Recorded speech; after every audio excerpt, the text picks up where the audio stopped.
स्वादितचरणकमलचिन्मकरन्दाया भक्तजनमानसनिवासाया श्रीरामचन्द्राया यत्र यत्र रघुनाथकीर्तनं तत्र तत्र कृतमस्तकाञ्जलिं बाष्पवारि परिपूर्णलोचनं मारुतिं नमत राक्षसान्तकम् सीतानाथसमारम्भाम् रामानन्दार्यमध्यमाम् अस्मदाचार्यपर्यन्ताम् वन्दे गुरुपरम्पराम् वन्दे गुरुपरम्पराम् सर्वेश्वर श्री रघुनाथो विजयते तराम। आज हम आपके समक्ष देवता अधिकरण में तदुपर्यपि वादरायण संभवात् प्रथम अध्याय के तृतीय पाद का 26वां सूत्र के ऊपर भगवत पाद श्री स्वामी रामानंदाचार्य जी महाराज का भाष्य चल रहा था। पूज्यपाद ने बतलाया कि जो अर्थवाद वाक्य हैं, यद्यपि वे विधि वाक्य के साथ विधि वाक्य के द्वारा विधेय जो याग है उसमें जो द्रव्य और देवता ये दो स्वरूप हैं। यागस्य द्वे रूपे द्रव्यम देवता च, याग के दो रूप हैं, द्रव्य और देवता।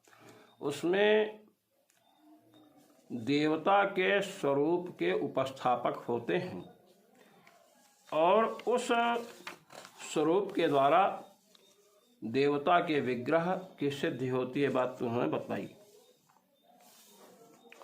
इसके बाद कह रहे हैं, शंका हो रही है, नहि एतेषाम् अन्य परत्वम् एष्टव्यम् कर्म प्रवृत्तये स्तोतव्यार्थ सद्भावस्य आवश्यकत्वात् कर्म विनियुक्ताश्च मंत्राः प्रयोगकाल अनुष्ठेयार्थ अस्मारकत्वेन द्रव्यदेवता स्वरूपम् उपवर्ण्य विशेषार्थमेव विदधते विशेषार्थमेव विदधते। कहते हैं, यदि कोई कहे कि अर्थवाद वाक्य अन्य परक हैं, प्रशंसा परक हैं,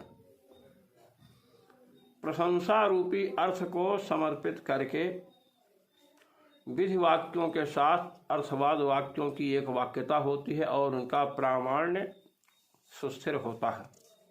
स्वतंत्र अर्थवाद वाक्यों का प्रामाण्य नहीं है। कहते हैं प्रशंसा परक हैं अर्थवाद वाक्य, देवता के स्वरूप के उपस्थापक नहीं होते हैं, ऐसा नहीं कहना चाहिए। क्यों? कहते हैं कर्म में प्रवृत्ति के लिए जिसकी प्रशंसा की जानी है, जो स्तोतव्य है, स्तुति का विषय है, प्रशंसा के विषय है, वह अर्थ, वह पदार्थ तो होना ही चाहिए। और मंत्र कर्म में विनियुक्त होते हैं। कर्मों का, मंत्रों का एक लक्षण किया गया। मीमांसा, न्याय प्रकाश आदि ग्रंथों में ये बात आई है।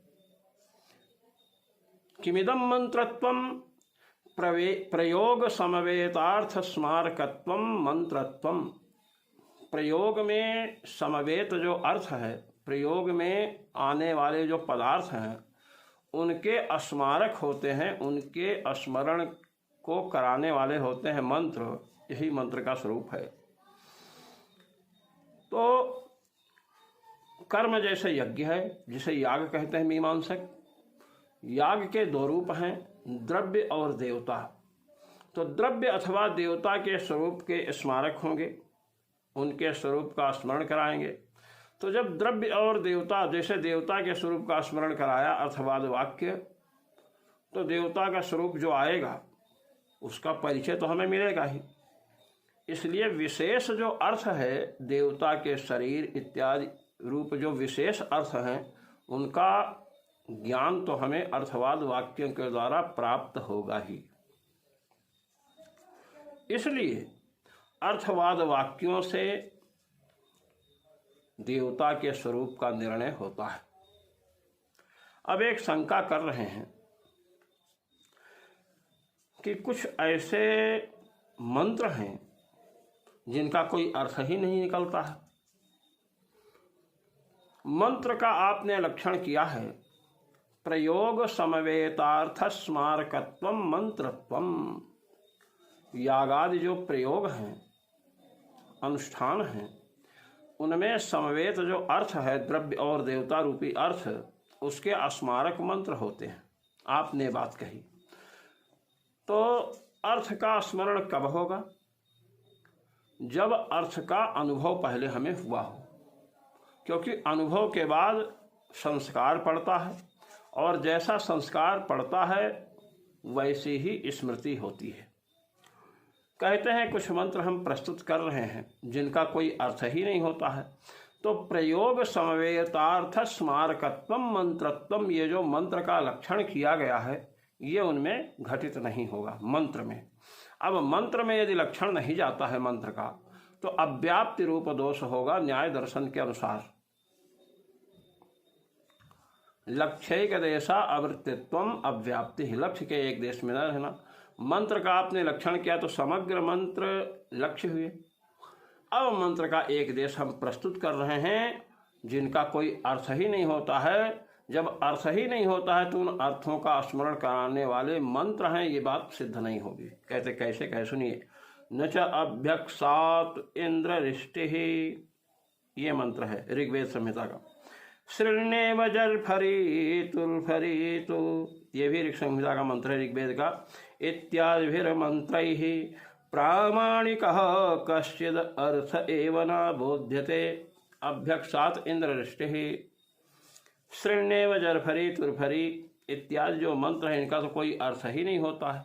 तो जब अर्थ ही नहीं होता, जब अर्थ हो तो अर्थ का बोध हो, अर्थ का बोध होने के बाद उसके अनुकूल संस्कार पड़े, उनके अनुरूप संस्कार पड़े, और जब संस्कार पड़ेगा तब मंत्रों के द्वारा उस अर्थ का स्मरण होगा। स्मरण हमें उसी का होता है जिसका अनुभव हुआ है और उसका संस्कार पड़ा है। संस्कार पड़ा रहता है हृदय में, आत्मा में, और जब किसी कारण से वह उद्बुद्ध होता है तो स्मरण होता है। और भी देखिए, अद्य स्विदासेद उपरि स्विदासेद इत्यादिनां बोधकत्वेपि स्थाणु वा पुरुषो वेति वाक्यवत् संसिद्धार्थ बोधकत्वाद् अप्रामाण्यमेव मंत्राणाम। कहते देखिए, अद्य स्विदासेद उपरस्विदासेद इत्यादि का बोधक है, किंतु अर्थ का निश्चय नहीं है। इसलिए जैसे स्थाणुर्वा पुरुषो वा, कोई वाक्य बोल दिया स्थाणुर्वा पुरुषो वा, स्थाणु है कि पुरुष है,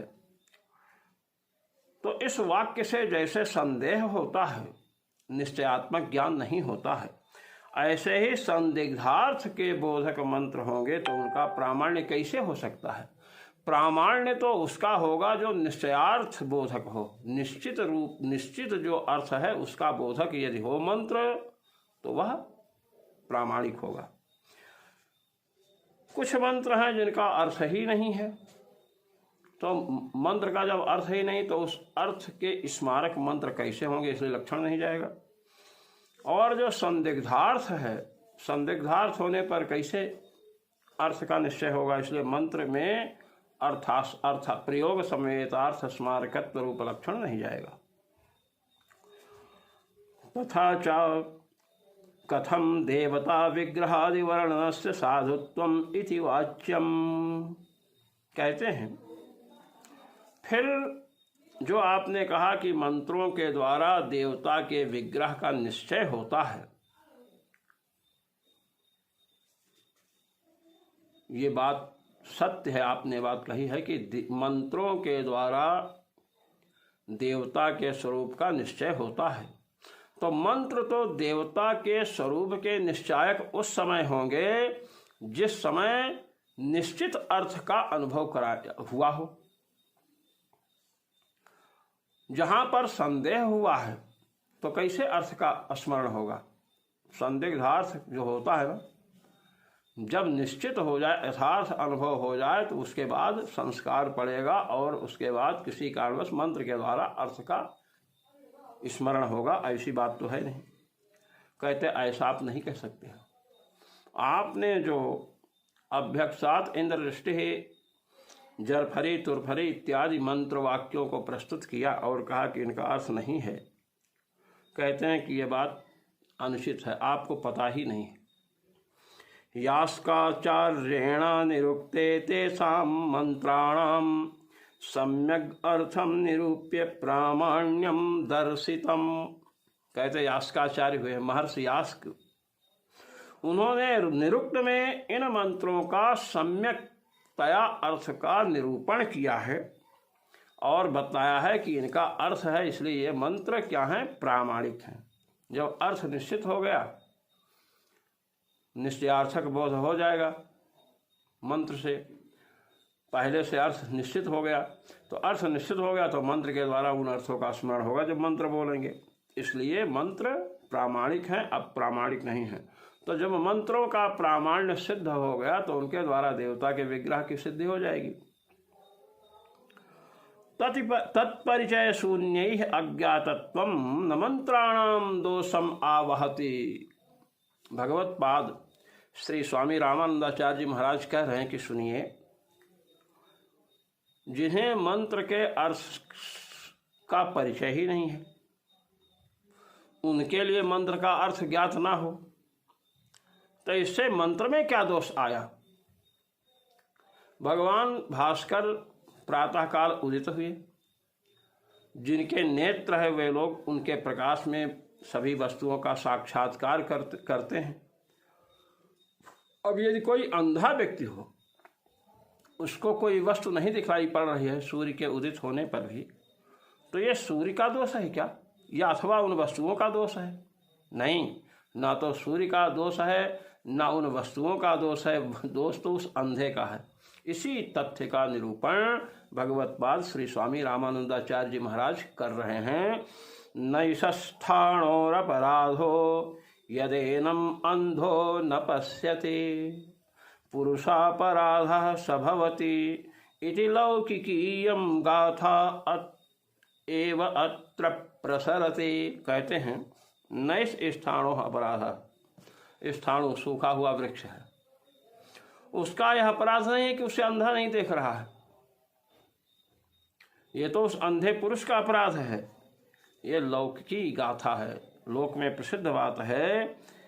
इसलिए यदि कोई मंत्र का अर्थ नहीं जानता है तो उसका अपराध है, मंत्र के अर्थ तो हैं। पूर्वतंत्रे अपि अयम अर्थोपवर्णित एव। पूर्व तंत्र में, पूर्व मीमांसा में ये सब बातें बतलाई जा चुकी हैं।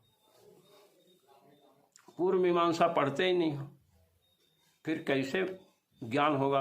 पूर्व मीमांसा में 2000 न्याय हैं। हमारे गुरुदेव विश्व के सबसे बड़े विद्वान मीमांसा के थे, श्री पट्टाभिराम शास्त्री जी महाराज। वाराणसी में हनुमान घाट पर रहते थे।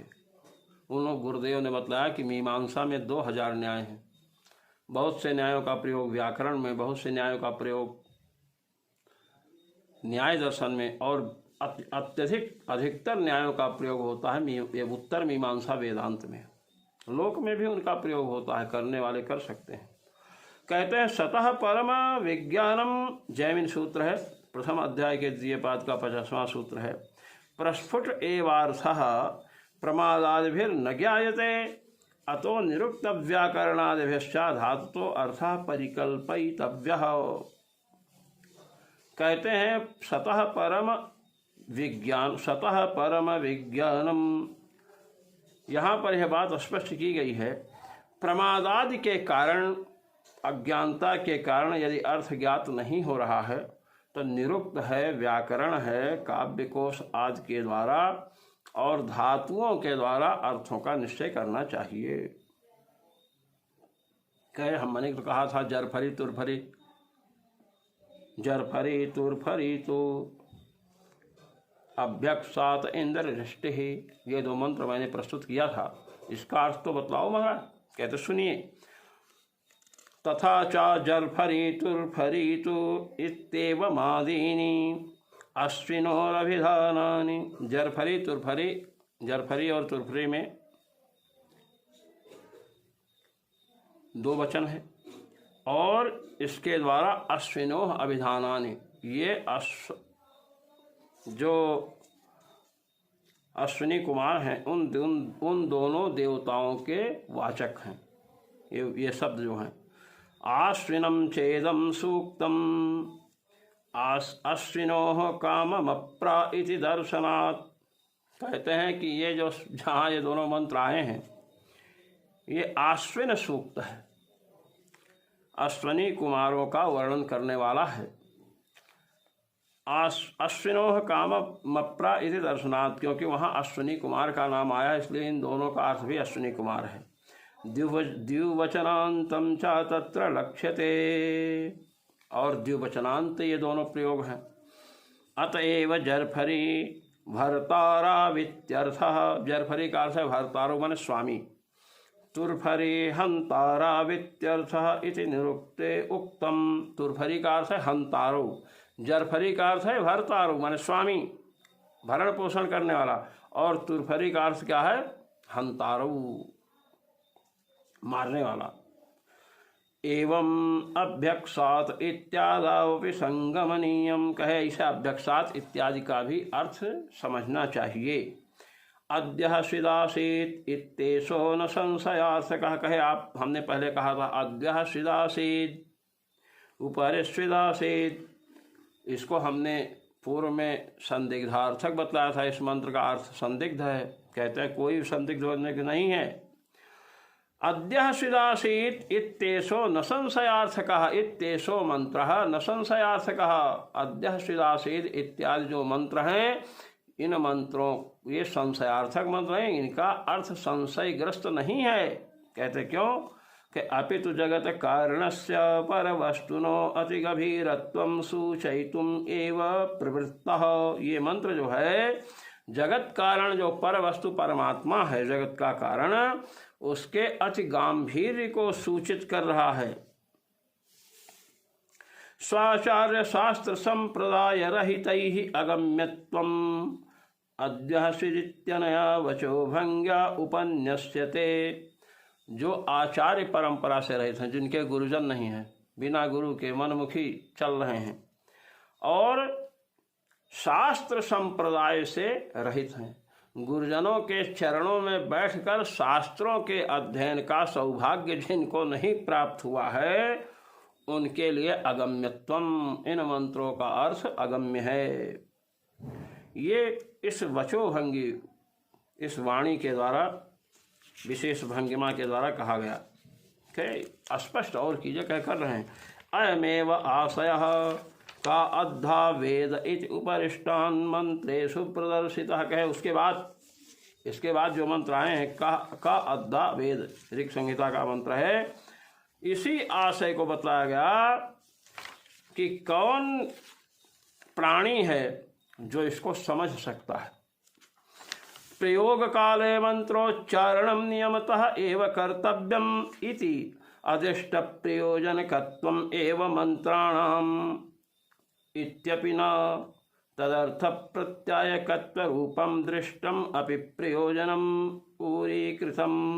कहते हैं प्रयोग काल में जब हम यागादि का प्रयोग करते हैं उस समय, यागादि तो प्रयोग ही है, कर्म प्रयोग ही है, कहते हैं मंत्रोच्चारण नियमतः योग, उस समय मंत्र का उच्चारण नियमतः करना चाहिए। हमारे गुरुदेव बतलाते थे कि किसी ने कहा कि मंत्र का लक्षण किया प्रयोग समवेतार्थ स्मारकत्वम मंत्रत्वम, प्रयोग में समवेत जो अर्थ हैं द्रव्य या देवता, उनके उन अर्थों का स्मरण कराने के कारण ये मंत्र कहे जाते हैं। कहते हैं कि एक सूची बना लें, लिस्ट, और उसमें लिख लें, उसी से स्मरण करें। क्या उससे स्मरण करोगे तो पुण्य जो होने वाला है वह नहीं होगा, अदृष्ट नहीं होगा। अदृष्ट प्रयोजनकत्वम एवं मंत्राणाम इत्यपि न,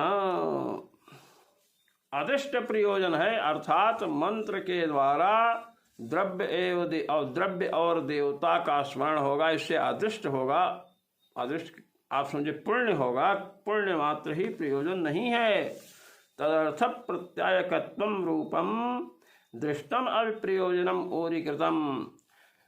मंत्र जब अर्थ के स्मारक होंगे तो अर्थ का स्मरण होगा, स्मरणात्मक ज्ञान होगा। तो ज्ञान स्मरण हो तो उससे स्मरण जिसका होता है, भगवान का स्मरण करते हैं तो भगवान रूपी अर्थ सिद्ध हो रहे हैं कि नहीं।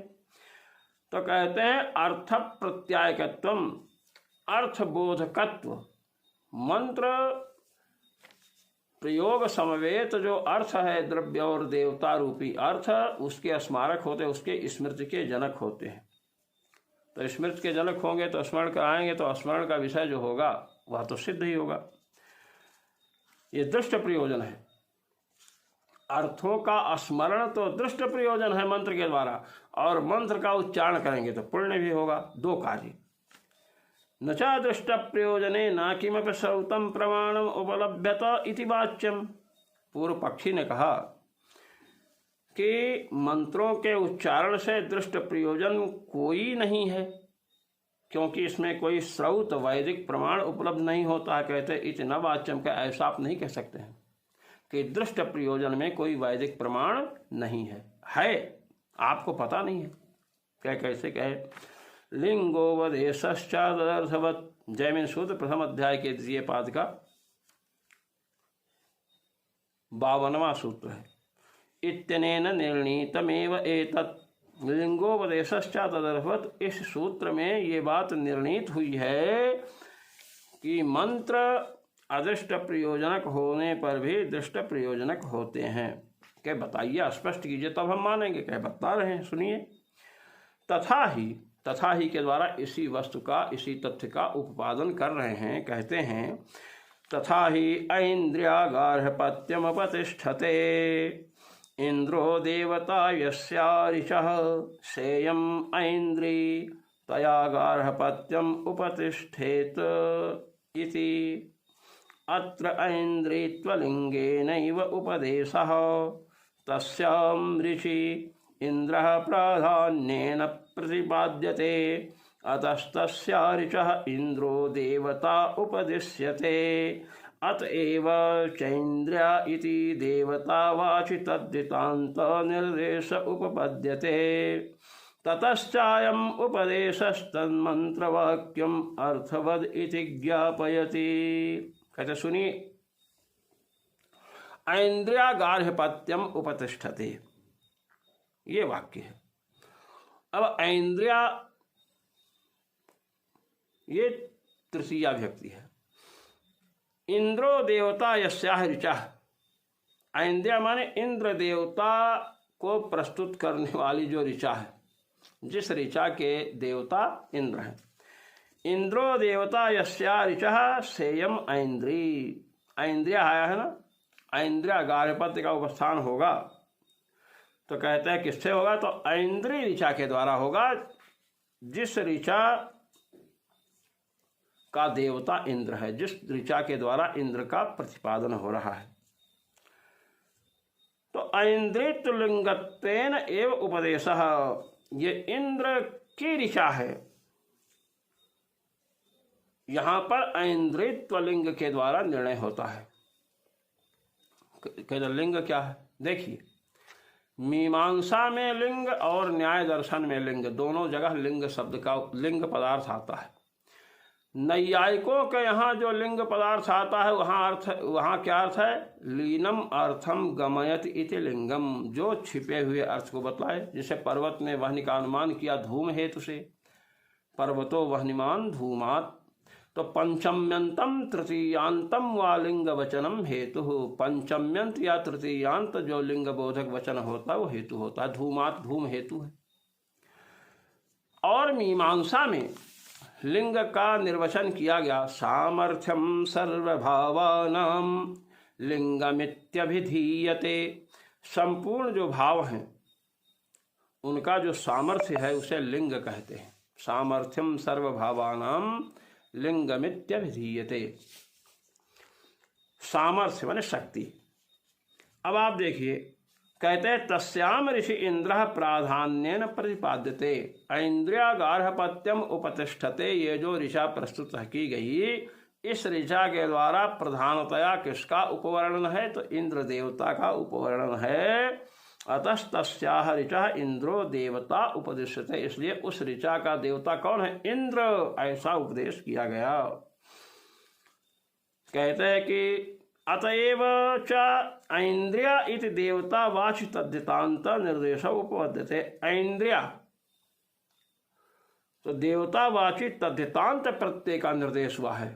इंद्रो देवता अस यस्याह सा ऐन्द्री अण इत्यादि होकर के बनेगा ये प्रयोग।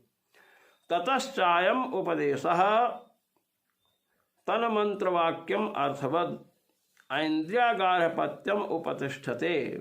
ये जो मंत्र है, ये ऐन्द्रिया जो तद्धितांत निर्देश है, इसके द्वारा यह मंत्र वाक्य जो है अर्थवत है, अर्थात इंद्र रूपी अर्थ का प्रतिपादक होने से अर्थवत हो गया, सार्थक हो गया, निरर्थक नहीं हुआ। तस्माद विवक्षितार्थ प्रत्यायकत्वान् मंत्राणाम। अब देखिए, ऐन्द्रियागार्हपत्यम उपतिष्ठते, इस ऋचा का देवता कौन है? इंद्र। ये निर्णय हो गया। तो इंद्र का प्रत्यायक, इंद्र की प्रत्यायिका मान बोधिका ये ऋचा होगी। तो ही बतला रहे हैं, विवक्षितार्थ प्रत्यायकत्वात् ऐन्द्रियागार्हपत्यम उपतिष्ठते। ये ऋचा जो है, विवक्षित जो अर्थ हैं देवराज इंद्र रूपी अर्थ, उनका प्रत्यायक माने बोधिका है। और मंत्राणाम प्रयोग कालिकम उच्चारणम भवति। मंत्र जब यागादि करेंगे तो इस मंत्र को बोलेंगे, तो इससे क्या होगा कि मंत्र बोलेंगे तो अदृष्ट उत्पन्न होगा, पुण्य। और पुण्य समझाने के लिए कह रहे हैं, मीमांसक अदृष्ट मानते हैं क्योंकि उन्होंने देवता का विग्रह नहीं माना है। अदृष्ट उत्पन्न होता है अपूर्व जिसे कहते हैं, और वह स्वर्ग को देता है। वेदांत में इसका खंडन है, जब देवता है तो देवता ही फल को प्राप्त करा देगा। अब मान लीजिए 10 जगह यज्ञ हो रहा है, 10 स्थानों पर यज्ञ हो रहा है इंद्र देवता का, इंद्र देवता जिसके यहाँ ऐसा याग हो रहा है, तो इंद्र 10वें स्थान पर कैसे उपस्थित होंगे? ये शंका का समाधान आगे करेंगे, शांति रखें। तो मंत्र का प्रयोग काल में, यागादि अनुष्ठान काल में उच्चारण करेंगे तो इससे अपूर्व की उत्पत्ति होगी, और इंद्र रूप अर्थ का प्रत्यायक ये मंत्र है, इसलिए अर्थ प्रत्यायकत्व, अर्थबोधकत्व भी मंत्र में आ गया। और प्रयोग काल में उच्चारण किए तो महाराज क्या हुआ? अदृष्ट अपूर्व को भी उत्पन्न करेगा। इसलिए केवल उच्चारण मंत्र का करने से केवल अपूर्व उत्पन्न होगा ऐसी बात नहीं है, अर्थ का बोध भी होता है, ये अनुभव सिद्ध है। एवं च मंत्रेण देवता स्वरूपम स्पष्टमेवाभिधीयते इति नाविदितम वैदिकानाम। कहते हैं इसलिए मंत्र के द्वारा देवता के स्वरूप का सुस्पष्टतया कथन होता है, यह वैदिकों के लिए अविदित नहीं है, अभिज्ञात नहीं है, वैदिकों में ये बात प्रसिद्ध है। अतः प्रकृतम अनुसरामः। भगवत्पाद श्री स्वामी रामानंदाचार्य जी महाराज कह रहे हैं कि अब हम प्रकृति में आते हैं, प्रकृति विषय पर आ रहे हैं। जो चल रहा था तदुपर्यपि बादरायण संभवात्। कहे क्या? कहे सुनिए। तथा च यस्यै देवतायै हविर्गृहीतं स्यात् ताम मनसा ध्यायेद वषट करिष्यन्। इति वचनम देवता विषयकम मनोध्यानम आविष्करोति कहा गया है, ये वैदिक वाक्य है। यश्चै देवतायै हविर्गृहीतम स्यात्, जिस देवता को उद्देश्य करके आपने हवि ग्रहण किया, इसे अवदान कहते, ग्रहण करने को, हवि रखे उठाए आहुति डालने के लिए, यह अवदान संस्कार है। तो जिस देवता के लिए हवि का ग्रहण करेंगे उसका मन से ध्यान करो। वसट करिश्चन, वसटकार करते हुए ये वचन देवता विषयक ध्यान का निरूपण कर रहा है। तच्चा निर्विशेषायास्तस्या नोपपद्यते। अब मन से ध्यान तो देवता का तभी हो सकता है जब उसका कोई स्वरूप हो। निर्विशेष है, कोई स्वरूप ही नहीं, तो ध्यान क्या करेंगे। तस्मात् सगुण देवतायाः कर्म विधौ आवश्यकत्वम। इसलिए कर्म विधि जो है याग आदि, उसमें सगुण देवता ही आवश्यक है। जिसका कोई स्वरूप ही नहीं होगा वो क्या करेगा। फल कामिना अनुष्ठीयमानस्य कर्मणः। दूसरी बात ये बतला रहे हैं कि देवता की आवश्यकता इसलिए भी है, देवता का स्वरूप इसलिए भी मानना आवश्यक है। फल कामिना अनुष्ठीयमानस्य कर्मणः क्षण प्रध्वंसित्वात् कालांतर भाविनः स्वर्गादि रूपस्य फलस्य च प्रयोजकः कश्चिद अपेक्षितः। कहते हैं जो फल की कामना से अनुष्ठान कर रहा है कर्म का, जैसे याग का अनुष्ठान किया, अग्निहोत्र का, अग्निहोत्रम जुहुयात स्वर्ग कामः, जिसे स्वर्ग की इच्छा है वह अग्निहोत्र का संपादन करे। अब अग्निहोत्र या कोई भी याग है, ये तो क्रिया रूप होता है, जिस समय किए उस समय चल रहा है। जब क्रिया पूर्ण हुई तो कर्म तो आसविनाशी होता है। क्रिया तो आप देखते खा रहे हैं, भोजन समाप्त हुआ, क्रिया समाप्त हो गई। तो याग क्रियात्मक होने से जब संपन्न हो गया, अब तो क्रिया रही नहीं, तो फल कौन देगा हमें। क्योंकि फल का जनक याग तभी सिद्ध हो सकता है जब फल के अव्यवहित पूर्व में विराजमान रहे। कारण तो उसे ही कहते हैं, कार्याव्यवहित पूर्ववृत्तित्वम कारणत्वम। कार्य के अव्यवहित पूर्व में विद्यमान रहेगा तभी कारण बनेगा, क्योंकि रहेगा ही नहीं तो कार्य को उत्पन्न कैसे करेगा। तो याग स्वर्ग का कारण है।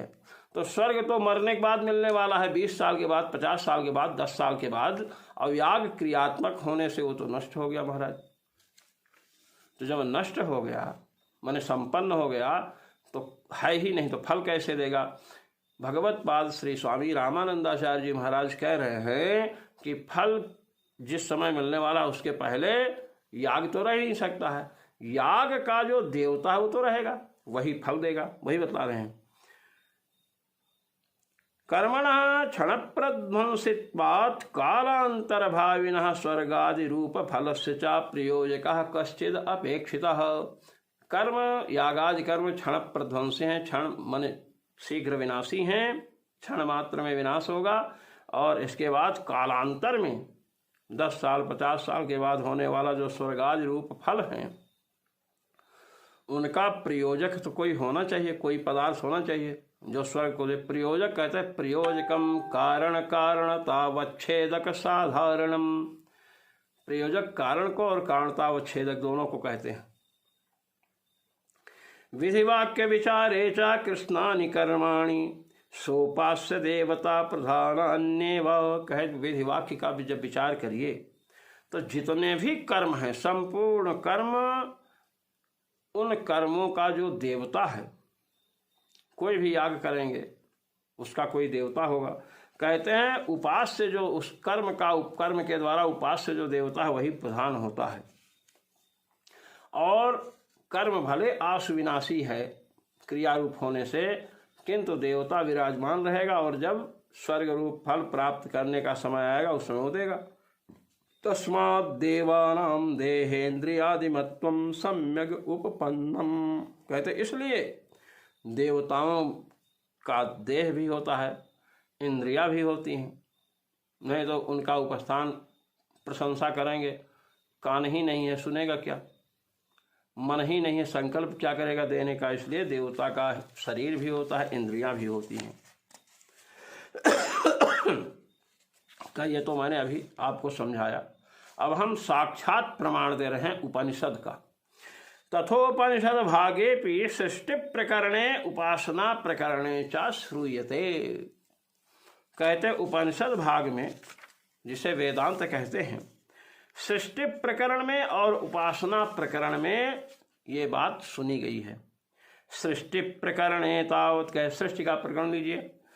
सदैव सौम्य इदमग्र आसीद इत्यारभ्य तदैक्षत बहुश्याम प्रजायेय तत्तेजो असृजत इति सर्वम् अचेतनं तेजो अबन्नादिकं सृष्ट्वा हन्ताहमिमास्तिस्रो देवता अनेन जीवेनात्मनानुप्रविश्य नामरूपे व्याकर्माणि। ये छान्दोग्योपनिषद का 6:3-2 इति संकल्प्य नामरूपाभिहितं ब्रह्मादिस्थावरपर्यन्तं भूतजातं चतुर्विधं तत्पूर्वकर्मोचितं तादृशं शरीरं व्याकरोदिति नामरूपव्याकरणश्रुत्या देवादीनां विग्रहवत्वं निष्पद्यते। भगवत्पाद श्री स्वामी रामानंदाचार्य जी महाराज छांदोग्य उपनिषद को प्रस्तुत करते हुए कह रहे हैं कि सृष्टि प्रकरण जहाँ पर आरंभ हुआ, सदैव सौम्य इदमग्र आसीत, सत ही था सृष्टि के पहले। तदैक्षत बहुश्याम प्रजाये, उस सत वस्तु ने संकल्प किया अनेक रूपों में उत्पन्न हो जाऊं। उसने तेज की रचना की। जितना अचेतन वर्ग है, तेज पृथ्वी इत्यादि सबकी रचना की। और फिर कहा कि इस जीवात्मा के द्वारा उन वस्तुओं में प्रवेश करके नाम रूपे व्याकरवाणी, नाम रूपात्मक जगत की रचना करूं। नाम रूपात्मक ऐसा संकल्प किया। और नाम रूप जिसका है, ब्रह्मा जी से लेकर के स्थावर पर्यंत, ब्रह्मा जी के बाद जितनी रचना हुई है स्थावर, यही वृक्ष ले लीजिए, पर्वत ले लीजिए, स्थावर हैं। भूत जातम चतुर्विधम, 4 प्रकार के प्राणियों की रचना करके, और उनका कर्म जैसा था उस कर्म के अनुसार उनका शरीर निर्माण किया। नाम रखा, ब्रह्मा का नाम चतुर्मुख ब्रह्मा रखा, उनके स्वरूप का निर्माण किया। स्थावर पर्वत हिमालय है, वृक्ष हैं, इन सब की रचना किया, सबका नाम रखा, सबका रूप है। तो वृक्ष का शरीर होता है, पर्वत का शरीर होता है, मनुष्य का, पशु का, पक्षी का, देवता इत्यादि सबका शरीर होता है। यही नाम रूप व्याकरण किया है भगवान ने। तो नाम रूप की जब रचना किया तो इंद्र की रचना किया, वज्र हाथ में लेने वाले इंद्र हैं। तो वही बतला रहे हैं कि देवादि नाम विग्रह वत्वम निष्पत्ति। जब नाम रूपात्मक जगत की रचना हुई, नाम है उसका रूप भी है। इस प्रकार देवताओं का विग्रह सिद्ध होता है। जब नाम है और रूप है तो विग्रह शरीर न हो, ऐसा कैसे हो सकता है। देवादीनाम देहेन्द्रियादि संबंध करणस्तीव नाम रूप व्याकरणत्वम, कहे नाम रूपम नाम रूपे व्याकरवाणी, नाम रूपात्मक जगत की रचना करूं। देवादि का देहेन्द्रियादि से संबंध जो है हो गया, ये तो रूप हो गया, और नाम रख दिया इंद्र, वरुण, कुबेर। तो नाम और रूप दोनों का मन देवताओं का सिद्ध है। तथा अष्टम प्रपाठ के पीछांदोग्ये तौह संविधानावेव समित्पाणि प्रजापति सकाश माँ जगमतु। छांदोग्य उपनिषद के 8.7.2 में चर्चा आई है कि इंद्र और विरोचन, मैं ये चर्चा पहले कर चुका हूं कि इंद्र और विरोचन ब्रह्म विद्या आत्मा की जिज्ञासा के लिए प्रजापति के समीप गए हुए हैं। अब कैसे गए हैं इसका वहां वर्णन है। समित पाणी प्रजापति सकाशम आजगमतु। समित पाणी द्विवचन है। आजगमतु आए प्रजापति के समीप, हाथ में समिधा लेकर के।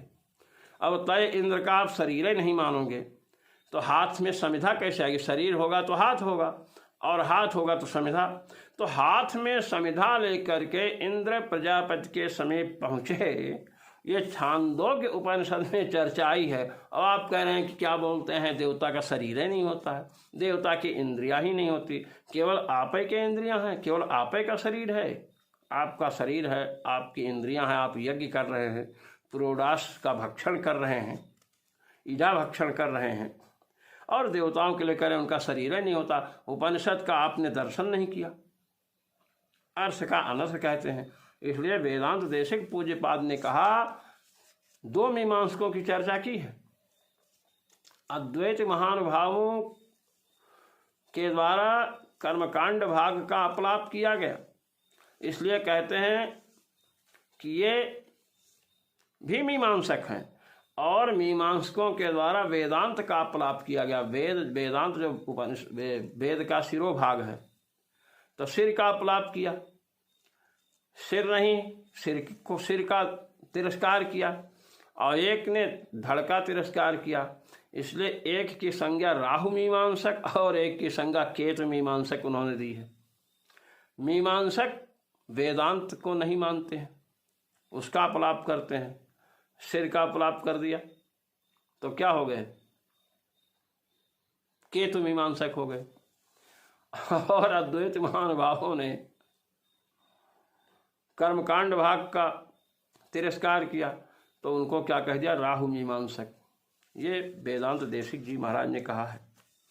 अब आप देखिए, देव इंद्र और विरोचन समित पाणी हाथ में समिधा लेकर के किसके पास पहुंचे, प्रजापति के समीप पहुंचे। इति श्रुत्या हस्तादि नाम अवगमात, इस श्रुति के द्वारा देवराज इंद्र का हाथ, शरीर, ये सब ज्ञात होता है। विग्रहादिमत्तया तेषां सामर्थ्य निश्चयात्, तो विग्रह तो उनका है ही, शरीर है और हाथ इत्यादि हैं, इसलिए उनमें सामर्थ्य क्यों नहीं हो सकती है। कर्म करने के सामर्थ्य, ब्रह्म विद्या की सामर्थ्य का निश्चय हुआ। तथा श्री वाल्मीकि ये श्री रामम प्रति ब्रह्मणो वचनादपि ज्ञायते, कहते हैं श्रीमद् वाल्मीकि रामायण में भगवान श्री राम के प्रति ब्रह्मा जी के वचन के द्वारा भी यह बात सिद्ध होती है। क्या? संक्षिप्त श्रीमद् रामायण वाल्मीकि रामायण के उत्तरकांड का प्रमाण दे रहे हैं। संक्षिप्य ही पुरा लोकान मायया स्वयमेव ही महार्णये महार्णवे शयानोप्सु माम त्वं पूर्वमजीजनः, कहते हैं महासागर क्षीर सागर में निवास करते हुए आपने लोकों की रचना पहले की थी, फिर संक्षिप्त किया, प्रलय किया, और जब सृष्टि की बात आई तो माम त्वं पूर्वम अजीजनः, आपने नारायण रूप से मुझे पूर्व में उत्पन्न किया। पद्मे दिव्यार्क संकाशेनाभ्याम उत्पाद्य मामपि प्राजापत्यम त्वया कर्म मयि सर्वं निवेशितम। श्रीमद् वाल्मीकि रामायण के उत्तरकांड के 104 जो सर्ग है उसके 7वें श्लोक में चर्चा आई है। नाभि कमल से आप, नाभ्याम उत्पाद्य पद्मे, नाभि में जो कमल था उससे आपने मुझे उत्पन्न किया, और प्राजापत्य कर्म हमें आपने सौंपा। सोहम संन्यस्त भारो ही त्वाम उपासे जगत गुरुम, हे जगत गुरु, हे संपूर्ण अनंतानंद ब्रह्मांड के गुरु भगवान श्री राम, भगवान मैं आपके द्वारा जो भार दिया गया उसको लेकर के आपकी उपासना कर रहा हूँ। रक्षाम विधत्स्व भूतेषु मम तेजस्करो भवान, आप प्राणियों की रक्षा करते हैं और मुझे तेज प्रदान किए। ततस्त्वमसि दुर्धर्षात् तस्मात् भावात् सनातनात् रक्षाम विधस्यन् भूतानां विष्णुत्वमुपजग्मिवान्, आप दुर्धर्ष हैं, सनातन हैं, प्राणियों की रक्षा के लिए आपने विष्णुत्व को प्राप्त किया, चतुर्भुज विष्णु बने। इति नाभ्याम उत्पाद्य मामपि त्वाम उपासे रक्षाम विधत्स्व इति वाक्यैर्ब्रह्मणः शरीरवत्वं श्रीरामोपासकत्वं च अवगम्यते। भगवत्पाद श्री स्वामी रामानंदाचार्य जी महाराज कह रहे हैं कि नाभ्याम उत्पाद्य मामपि, अपने नाभि के द्वारा मुझे उत्पन्न किया, इससे भगवान का विग्रह सिद्ध हो रहा है। त्वाम उपासे, मैं तो आपकी उपासना करता हूँ, इससे भगवान के श्री राम के उपासक ब्रह्मा जी हैं। रक्षाम विधत्स्व इति, रक्षा करिए, तो नाभि से उत्पन्न किया, तो इसके द्वारा ब्रह्मा जी के शरीर की सिद्धि होती है। नाभि कमल से उत्पन्न हुए, सृष्टि के रचना का भार सौंपा गया। एवं देवादीनां सदा भोगशालित्वेपि भोग्य वस्तूनां क्षयातिशय दोषग्रस्तत्वेन तत्र अनित्यत्व बुद्ध्युत्पादेन वैराग्यादि उत्पत्ति पूर्वक निरतिशयानंद से मोक्ष से अर्थित्वम अपि संभवत्येव। भगवत्पाद श्री स्वामी रामानंदाचार्य जी महाराज कह रहे हैं कि सुनिए, अब देवताओं का विग्रह तो सिद्ध हो गया, इंद्रियादि सिद्ध हो गई, सदा भोगशालित्वेपि, अब देवताओं के यहाँ स्वर्ग में तो भोग की ही प्रधानता रहती है। तो कहते भोग्य वस्तूनां क्षयातिशय दोषग्रस्तत्वेन, भोग की जितनी वस्तुएं हैं उनका विनाश होता है, इसलिए तत्र अनित्यत्व बुद्ध्युत्पादेन, अब उन भोगों में अनित्यत्व की बुद्धि हो गई। इमे भोगा अनित्याः, ये भोग अनित्य हैं, नश्वर हैं, इसलिए वैराग्यादुत्पत्ति पूर्वक, वैराग्य की उत्पत्ति होगी कि इनसे मन हटाओ। निरतिशयानंदस्य मोक्षस्य अर्थित्वम अपि संभवत्येव, निरतिशय आनंद जिसमें है ऐसे मोक्ष की कामना उनमें संभावित है, संभव है। इसलिए ये मत कहिए कि सामर्थ्य नहीं है और अर्थित्व नहीं है। तथा बृहदारण्यके तद्यो यो देवानां प्रत्यबुध्यत सा एव तदभवत् तथर्षीणां तथा मनुष्याणाम् इति देवानां ब्रह्म विद्या फलान्तं विद्यावत्वं श्रूयते। है बृहदारण्यक उपनिषद में 1:4-10 में, तद यो यो देवानां प्रति, देवताओं में जो जो जागा, भोगों से विरक्त हुआ, ऋषियों में जो जो जागा, मनुष्यों में जो जागा भोगों से विरक्त हुआ, उसे ब्रह्म विद्या का फल मोक्ष और विद्या वाले वो सब हुए, मोक्ष मिला, ये सब श्रूयमाण है। एवं च तेषां ब्रह्म विद्या फलवतां कैमुत्यन्यायेनैव ब्रह्म विद्याधिकारित्वोपपत्तेः। इस प्रकार जब ये कहा गया कि ब्रह्म विद्या भगवद उपासना से जागृत होता है, जानिय तब ही जीव जग जागा जब सब विषय विलास विरागा। जागना तभी होता है जब संपूर्ण विषयों से वैराग्य हो जाए। तो तद यो यो देवानां प्रत्यबद्ध, देवताओं के मध्य में जो जो जागा, जिन जिन को भोगों से विराग हुआ, वैराग्य हुआ, ऋषियों में जो जो जागा, मनुष्यों में जो जो जागा, तो ब्रह्म विद्या का फल, ब्रह्म विद्या का फल क्या है? मोक्ष।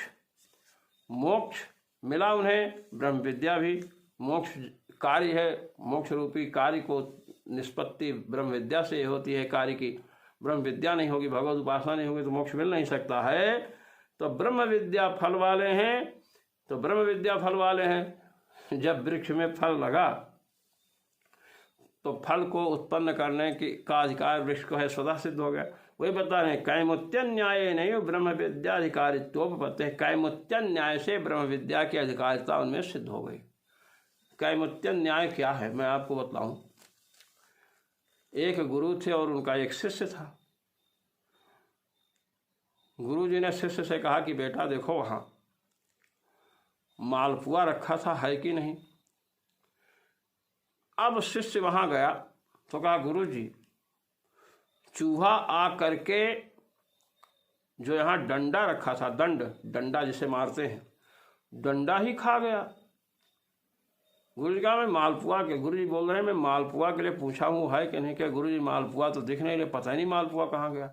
तो गुरु जी ने कहा कि मूर्ख कहीं के, जो चूहा डंडे को खा सकता है वो मालपुआ छोड़ेगा क्या। कैमुत्यन न्याय से कहते किमुत येन मूषकेन अपूपः भक्षितः दंडः भक्षितः। जिस मूषक ने, चूहे ने, मूस ने डंडे को खा लिया, मालपुआ कब छोड़ेगा। राम रक्षा स्तोत्र में न द्रष्टुमपि शक्तास्ते रक्षितम राम नाम भी। जो राम रक्षा स्तोत्र का पाठ करते हैं उनको पाताल, भूतल और आकाश में विचरण करने वाले यक्ष, देव, गंधर्व, किन्नर, भूत, पिशाच, देवता, ग्रह आदि देखने में भी समर्थ नहीं है। न द्रष्टुम, अब शब्द से कैमुत्य सूचित हुआ, किम पुनः स्पृष्टुम, देख नहीं सकते हैं, छूना तो बड़े दूर की बात है। इसी प्रकार जब ब्रह्म विद्या फल मोक्ष दिखाई दे रहा है तो ब्रह्म विद्या का अधिकार तो स्वतः उनका सिद्ध हो गया, क्योंकि ब्रह्म विद्या का अधिकार नहीं होगा तो ब्रह्म विद्या नहीं होगी, ब्रह्म विद्या नहीं होगी तो मोक्ष नहीं मिलेगा। इसलिए देवताओं का हस्तपादादि विग्रह होता है, ब्रह्म विद्या में उनका अधिकार है। इसके बाद विरोध कर्मणीति चेन्ना अनेक प्रतिपत्तेर दर्शनात्, ये 27वां सूत्र आएगा, उसका व्याख्यान भगवत्पाद की कृपा से बाद में होगा। ओम पूर्णमदः पूर्णमिदं पूर्णात् पूर्णमुदच्यते पूर्णस्य पूर्णमादाय पूर्णमेवावशिष्यते। ओम शांति शांति शांति। सर्वेश्वर श्री रघुनाथो विजयते तराम। पाठ में उपस्थित होने वाले सभी सज्जनों को धन्यवाद। जय श्री राम।